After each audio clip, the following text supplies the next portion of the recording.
नमस्कार, हमारे छत्तीसगढ़ लेकर मैं हूं आपके साथ संदीप निरंजन सरकार। मुख्यमंत्री भूपेश बघेल का बयान सामने आया है, जहां उन्होंने केंद्र सरकार पर जमकर निशाना साधा। कहा, बुलाने पर तो शैतान के यहां चला जाऊं और ना बुलाने पर तो भगवान के यहां भी ना जाऊं। उन्होंने कहा कि पहले गृह मंत्री, रक्षा मंत्री आए और अब प्रधानमंत्री आने वाले हैं, लेकिन सब लोग झूठ परोस कर जा रहे हैं। यूसीसी को लेकर सीएम बघेल ने कहा कि कॉमन सिविल कोड की बात है तो सबसे पहले ड्राफ्ट तो सामने रखें।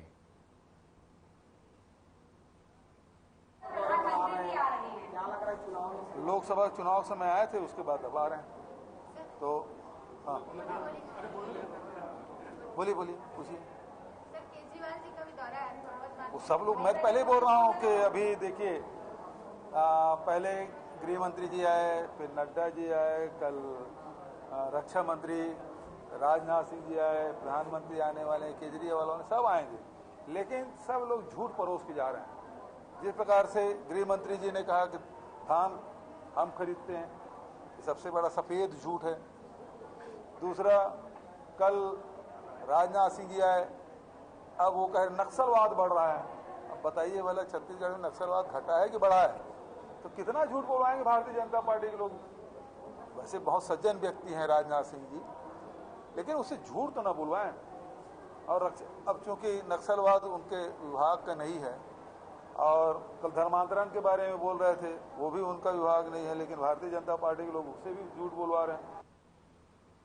और मानसून सत्र को लेकर नेता प्रतिपक्ष नारायण सिंह चंदेल का बड़ा बयान सामने आया है। 18 जुलाई से लेकर 21 जुलाई तक छत्तीसगढ़ विधानसभा का मानसून सत्र चलेगा। छत्तीसगढ़ में भूपेश बघेल के नेतृत्व में चलने वाली कांग्रेस की सरकार, जो सिर्फ कमीशन और करेक्शन की सरकार है, इसको हर मोर्चे पर बेनकाब करने का हर संभव प्रयास किया जाएगा। सड़क से संसद तक घोटालों वाली कांग्रेस सरकार का हर चेहरा बेनकाब होगा। 18 जुलाई से लेकर 21 जुलाई तक छत्तीसगढ़ विधानसभा का मानसून सत्र आहूत है। इस मानसून सत्र में छत्तीसगढ़ में श्री भूपेश बघेल के नेतृत्व में चलने वाली कांग्रेस की सरकार, जो सिर्फ कमीशन और करप्शन की सरकार है, इसको हर मोर्चे पर हम बेनकाब करने का हर संभव प्रयास करेंगे, सदन के अंदर और सदन के बाहर। भूपेश सरकार के जमाने में, इस कांग्रेस सरकार के पूरे कार्यकाल में भ्रष्टाचार सबसे बड़ा इशू है, सबसे बड़ा मुद्दा है। आज इस सरकार में कोल घोटाला, जमीन घोटाला, रेत घोटाला, खाद्यान्न घोटाला, शराब घोटाला और अभी नौजवानों की भावनाओं से खिलवाड़ करते, उनके भविष्य से खिलवाड़ करते हुए पीएससी में जो घोटाला किया गया है, इन सारे मुद्दों को भारतीय जनता पार्टी का विधायक दल पूरी मुखरता के साथ, प्रखरता के साथ और प्रामाणिकता के साथ, तथ्यों के साथ हम सदन में उठाएंगे और इस सरकार के असली चेहरे को हम बेनकाब करेंगे। सदन के अंदर भी और सदन के बाहर भी इन सारे मुद्दों को लेकर हम लड़ाई लड़ेंगे।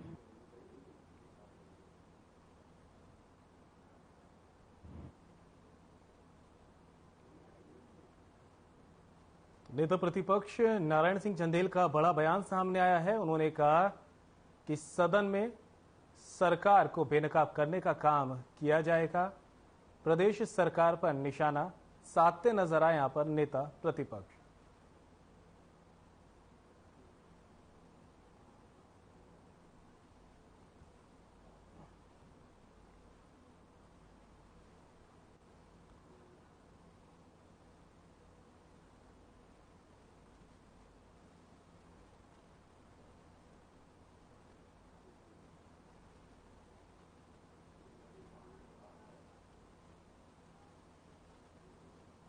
और रक्षा मंत्री राजनाथ सिंह शनिवार को एक दिवसीय दौरे पर छत्तीसगढ़ पहुंचे। रायपुर एयरपोर्ट पर बीजेपी के वरिष्ठ नेताओं ने उनका स्वागत किया।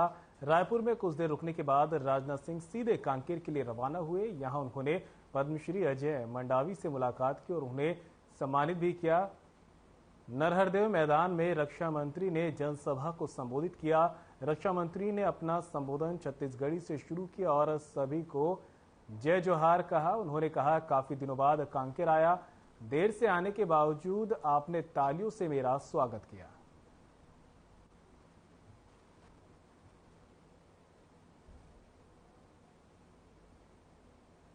नया बस्तर भी बनाया और एक नया छत्तीसगढ़ भी डॉक्टर रमन सिंह जी ने बनाया। यह सब कुछ तब हुआ जब 15 में से केवल 5 साल ही भाजपा की सरकार केंद्र में थी।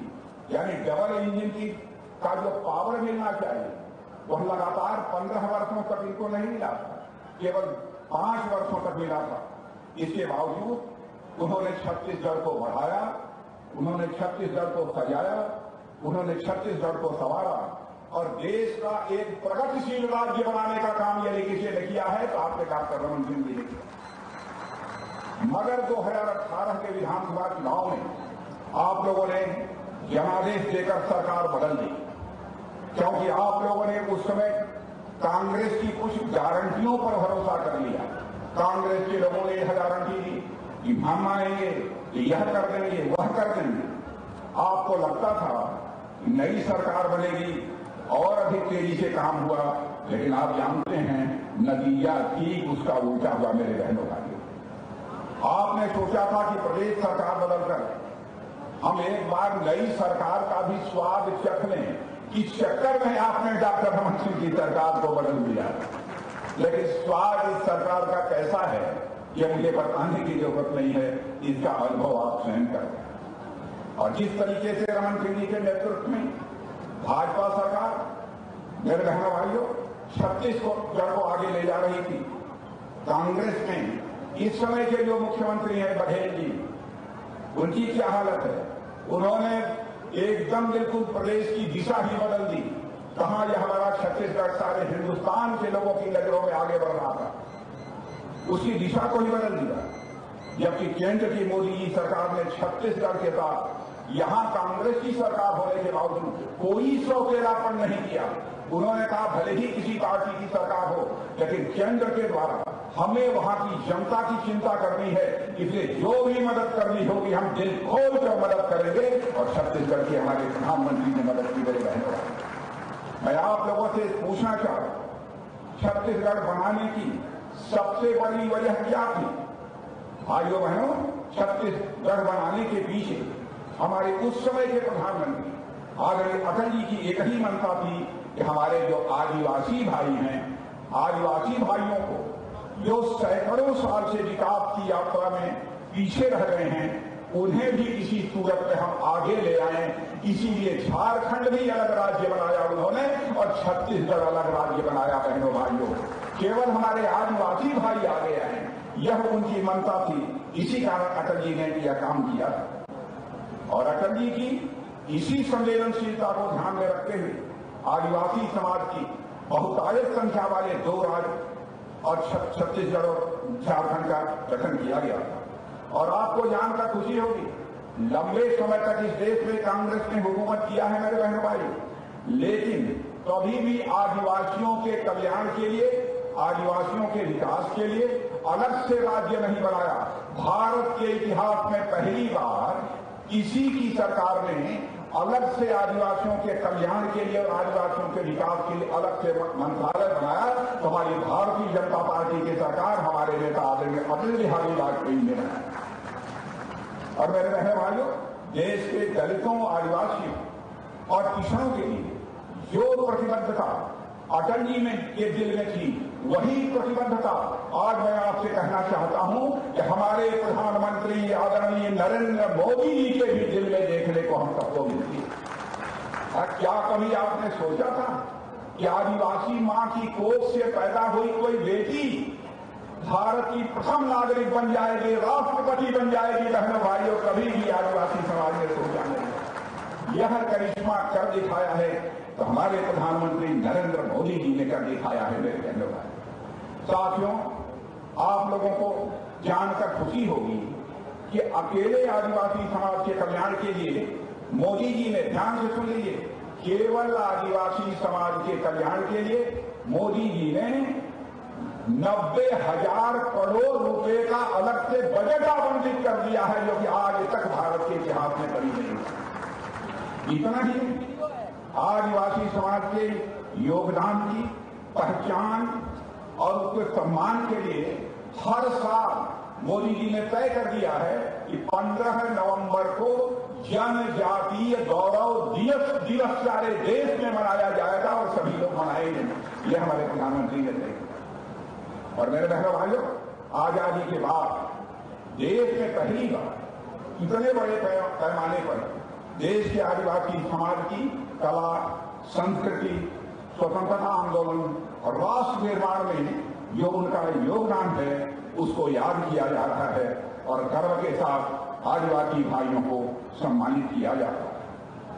मेरे बहनों भाइयों, गुलामी के कालखंड में विदेशी शासन के खिलाफ कई संघर्ष हुए और सारा देश जानता है कि हमारे आदिवासी समाज ने अंग्रेजों को इस देश से बाहर करने के लिए बढ़ चढ़ कर हिस्सा लिया था।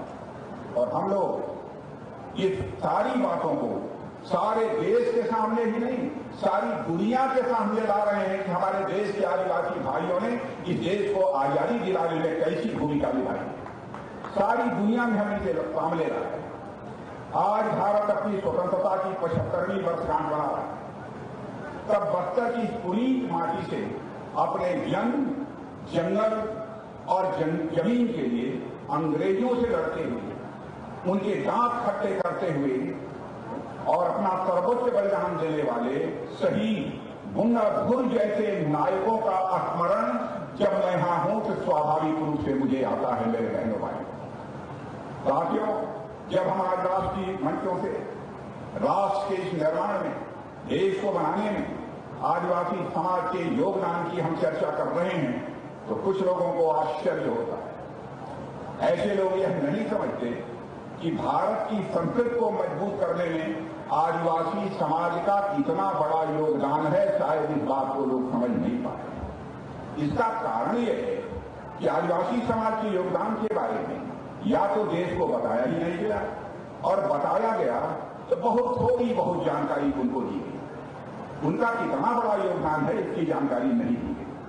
ऐसा इसलिए हुआ क्योंकि आजादी के बाद कई वर्षों तक देश में सरकार चलाने वालों ने अपनी राजनीति को ही प्राथमिकता दी, अपने को ही सारी दुनिया के सामने प्रोजेक्ट करने का, पेश करने का प्रयास किया। आदिवासी समाज को वह कांग्रेस के लोग भूल गए। जबकि हमारे प्रधानमंत्री नरेंद्र मोदी जी की सरकार में आज आदिवासी क्षेत्रों में गरीबों के लिए घर बन रहा है, शौचालय बन रहा है, मुफ्त बिजली दी जा रही है, गैस कनेक्शन दिया गया है, स्कूल, सड़क और मुफ्त इलाज, पानी जैसी सुविधाएं तेजी से मिलती जा रही हैं, जैसा देश के बाकी क्षेत्रों में हो रहा है। मैं आपसे पूछना चाहता हूं, क्या आपने कभी सोचा था कि प्रधानमंत्री किसान सम्मान निधि के अंतर्गत हर किसान परिवार को साल में 6,000 रुपया मिलेंगे? 6,000 रुपया मिलते हैं कि नहीं? हर किसान परिवार का हाथ उठाइए, हाथ उठाइए। क्या बात, पहली बार किसी प्रधानमंत्री ने दिया। भैया बताइए माताओं बहनों, अब पता नहीं यहां की कांग्रेस की सरकार ने सहयोग किया कि नहीं किया। हमारे प्रधानमंत्री ने कहा जैसे बड़े परिवारों की माताएं बहनें होती, हमारे गरीब परिवार, आदिवासी परिवार की माताओं बहनों की इज्जत और असमत होती है, हमें उसकी भी चिंता करनी चाहिए। इसलिए उन्होंने कहा कि अब हर आदिवासी परिवार, हर गरीब परिवार के घर में शौचालय बनेगा ताकि नित्य क्रिया के लिए माताओं बहनों को बाहर न जाना पड़े। हमारे गरीब माताओं बहनों की इज्जत की चिंता की तो हमारे प्रधानमंत्री ने। मुफ्त इलाज होना चाहिए, आयुष्मान भारत योजना यानी 5 लाख रुपए तक का मुफ्त इलाज। पहली बार किसी प्रधानमंत्री ने इस बात की चिंता की तो मेरे बहनों भाइयों, हमारे प्रधानमंत्री ने चिंता की। घर, पक्का घर सबके पास होना चाहिए।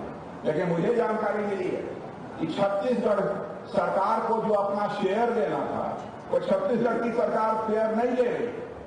नहीं तो जैसा मोदी जी चाहते थे, अब तक सारे आदिवासी परिवारों को, गरीब परिवारों को पक्का मकान मिल गया होता बहनों भाइयों। लेकिन केवल यहाँ की छत्तीसगढ़ की कांग्रेस की सरकार के कारण यह हम लक्ष्य को पूरा नहीं कर सकते। और यह बात मैं केवल मैं ही नहीं कहता, आज जो डिप्टी चीफ मिनिस्टर बने सिंहदेव साहब ने एक बार पत्र लिखकर इस संबंध में नाराजगी जाहिर, जहां तक मेरी जानकारी है। मेरे बहनों भाइयों, मोदी सरकार की सभी कल्याणकारी योजनाओं में आदिवासी आबादी के जिलों को प्राथमिकता दी जा रही है। साथियों, मैं आज आपके कांकेर के ही लाल अजय मांडवी से मिलकर आया। अजय मांडवी का नाम सुना होगा। छत्तीसगढ़ के कांकेर जिले के अजय मंडावी ने कास्ट शिल्पकला, गोंड ट्राइबल कला का समागम किया है। उन्होंने नक्सली क्षेत्र में प्रभावित और भटके हुए लोगों को कास्ट शिल्पकला से जोड़ते हुए क्षेत्र के 350 से ज्यादा लोगों के जीवन में बदलाव लाने का काम किया है। उनकी तरफ दिल्ली में बैठे हुए किसी सरकार का ध्यान नहीं गया। पहली बार अजय मांडवी जैसे लोगों पर भी, जो कि आदिवासी समाज थे, उनकी तरफ ध्यान पहली बार किसी का गया। हमारे और आपके प्रधानमंत्री नरेंद्र मोदी का गया। बहनों भाइयों, उन्होंने पद्मश्री से सम्मानित किया। मैं उनके घर गया और उनके घर जाकर मैंने उन्हें खुद ही सम्मानित किया। मेरे बहनों भाइयों, आज जनजाति वर्ग के कारीगरों के उत्पादों को राष्ट्रीय और विश्व के स्तर पर बढ़ावा दिया जा रहा है। पहले की 8-10 फसलों की तुलना में 90 से अधिक वनोपज है। जो चीजें वनों में पैदा होती हैं उन पर मिनिमम सपोर्ट प्राइस रद्द की जा रही है। ऐसे जिलों की संख्या लगभग 150 से और लगभग बहुत हो गई है, 150 से ज्यादा हो गई। और आपको जानकर खुशी होगी कि ऐसे जिलों के लिए भी 150 से ज्यादा मेडिकल कॉलेज भी हमारे मोदी जी खोल रहे हैं। मेरे बहनों भाइयों, 2500 से अधिक वन उपज विकास केंद्रों को 37,000 से अधिक स्वयं सहायता समूहों से जोड़ा गया है। यह काम भी यदि किसी ने किया है तो हमारे प्रधानमंत्री मोदी ने किया है। इस बस्तर में आज रेल नेटवर्क शुरू होगा, रेल चलेगी। मेरे बहनों भाइयों, पहले से मजबूत हुआ है। इस काम को भी मोदी जी ने किया है। दिल्ली राजहरा से जगदलपुर तक लंबे रेल मार्ग के लिए 2009 से प्रस्तावित रावघाट रेल लाइन परियोजना के तहत 10 साल के 3 चरण में यह काम पूरा होगा। हो गया है, यह मुझे बताया गया है। रावघाट से जगदलपुर तक लगभग 140 किलोमीटर लंबी रेल लाइन बिछाई जानी है। दिल्ली राजहरा से रावघाट तक 5 किलोमीटर रेल लाइन का काम को पूरा करना, ये हमारी पहली प्राथमिकता रखी गई है। वर्तमान में अंतागढ़ तक रेल लाइन दिख चुकी है और इसकी स्वीकृति मोदी जी ने हाल ही में दी है। इतने सब सारे काम प्रधानमंत्री ने किए। साथियों, लंबे समय तक छत्तीसगढ़ की जनता ने वामपंथी उग्रवाद का सामना किया है, नक्सलवाद का सामना किया है। पिछले 9 वर्षों से वामपंथी उग्रवाद के खिलाफ जिस तरीके की प्रभावी कार्रवाई सारे देश भर में मोदी जी के नेतृत्व में हुई है, और उसके कारण आज वामपंथी उग्रवाद केवल 10-12 जिलों तक ही सीमित कर रहा है। इनमें से कुछ जिले हमारे छत्तीसगढ़ के, लेकिन छत्तीसगढ़ की सरकार का यदि पूरा सहयोग मिलता तो मैं दावे के साथ कह सकता हूं कि नक्सलिज्म का प्रभाव सारे हिंदुस्तान से समाप्त हो जाता। मेरे बहनों भाइयों, लेकिन जो सहयोग मिलना चाहिए वह नहीं मिलता। वामपंथी उग्रवाद एक बड़ा संकट इसने पैदा किया। पर्यावरण लोगों का धर्मांतरण कराया जा रहा है। बहनों भाइयों, मैं छत्तीसगढ़ की सरकार से कहना चाहता हूं, किसी भी सूरत में यह धर्मांतरण रुकना चाहिए। बहनों भाइयों, पर्यावरण किसी का धर्मांतरण कराना हम इसे कदाप स्वीकार नहीं कर सकते। दुख की बात यह है कि शहीद गुंडापुर गेंद सिंह जी समेत बड़ी संख्या में आदिवासियों ने जिस अपनी संस्कृति और अपने जन जीवन की सुरक्षा हेतु सर्वोच्च बलिदान दिया, उस बस्तर में अवैध धर्मांतरण का काम यह तेजी के साथ चल रहा। मेरे बहनों भाइयों, मैं आपसे पूछना चाहता हूं, यह जबरन और गलत तरीके से जो धर्मांतरण चल रहा है, रुकना चाहिए कि नहीं रुकना चाहिए? मैं आपसे पूछना चाहता हूं। मैं कहना चाहता हूं यहां की सरकार। तो वहीं छत्तीसगढ़ के संस्कृति एवं खाद्य विभाग मंत्री अमरजीत भगत के 4 साल के कार्यकाल के पूरा होने पर हमारे संवाददाता प्रदीप नामदेव ने मंत्री अमरजीत भगत सिंह से खास बातचीत की है। इस दौरान चुनाव पर चर्चा की गई और सरकार के अग्रिम कार्यों को उन्होंने गिनाया। क्या कुछ कहा, आपको सुनाते हैं। हमने धान खरीदी में उपलब्धि हासिल किया है, उसमें रिकॉर्ड बनाया है। भारतीय जनता पार्टी के शासनकाल से हम इसको तुलनात्मक रूप से देखें तो ये कहाँ 12 लाख किसानों से धान खरीदी करते थे, हम 24 लाख किसानों से धान खरीदी कर रहे हैं। इनके समय में 56 लाख 58 लाख मेट्रिक टन धान खरीदी होती थी। हमारे समय में 107 लाख, जस्ट डबल हम धान खरीदी कर रहे हैं। इनके समय में पीडीएस में केवल 54 और 56 लाख राशन कार्ड होता था। हमारे में 74 लाख से भी ऊपर राशन कार्ड हमने जारी कर दिया है। इनके समय में केवल बीपीएल वालों को राशन कार्ड मिलता था और उनको राशन मिलता था। हम एपीएल बीपीएल सभी को राशन कार्ड और राशन दे रहे हैं। संस्कृति क्षेत्र में भी हम यहाँ की कला संस्कृति, यहाँ के धरोहर, यहाँ की परंपरा को स्थापित करने का काम हमने किया है कि हमारे लिए 4 साल बेमिसाल रहा है।